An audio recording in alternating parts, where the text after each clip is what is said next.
नमस्कार। प्रभा साक्षी पॉडकास्ट में आप सभी का स्वागत है। आज के इस पॉडकास्ट में हम बात करेंगे, हम न भूलते हैं न माफ़ करते हैं। 24 घंटे में इजराइल ने अपने दो बड़े दुश्मनों को किया ढेर।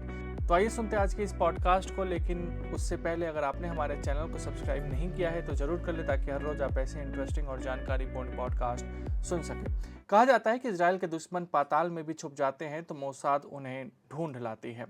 म्यूनिख में ओलंपिक की घटना के बाद 1972 में ऑपरेशन रैथ ऑफ गॉड चलाया गया था।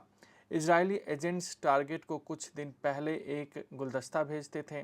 इस गुलदस्ते के साथ एक कार्ड भी होता था जिसमें लिखा गया था, हम न भूलते हैं न माफ़ करते हैं। अब ऐसा ही कुछ कारनामा इजराइल की तरफ से एक बार फिर से किया गया है, जिससे दुनिया भी हैरान है।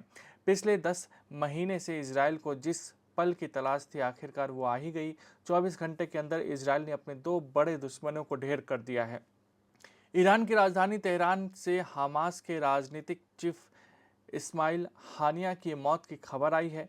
वहीं मजदल शम्स के बच्चों की हत्या और कई अन्य इजरायली नागरिकों की हत्या के लिए जिम्मेदार कमांडर पर बेरूत में टारगेटेड अटैक किया गया है। बता दें कि पजेकिस्तान अभी शपथ लेकर कुर्सी पर बैठे ही थे कि इतनी बड़ी घटना हो गई। हानिया ईरान के राष्ट्रपति के शपथ ग्रहण के लिए तेहरान में मौजूद थे। लगातार मोसाद और इजराइल की टीम उसे टारगेट कर रही थी। ईरान के अर्धसैनिक बल रिवॉल्यूशनरी गार्ड ने कहा कि वह हानियान की हत्या की जांच कर रहा है। उसने यह नहीं बताया कि हत्या कैसे हुई और हानिया को किसने मारा। फिलहाल किसी ने भी हत्या की जिम्मेदारी नहीं ली है, लेकिन इसका शक इजराइल पर है, जिसने 7 अक्टूबर को देश में हुए अप्रत्याशित हमले को लेकर हनियन और हमास के विभिन्न कमांडरों को मारने का संकल्प लिया था। इससे इतर इजराइल ने बेरूत पर एक दुर्लभ हमला किया है, जिसमें उसने कहा कि एक शीर्ष हिजबुल्ला कमांडर की मौत हो गई है, जो कथित तौर पर एक सप्ताहांत रॉकेट हमले के पीछे था।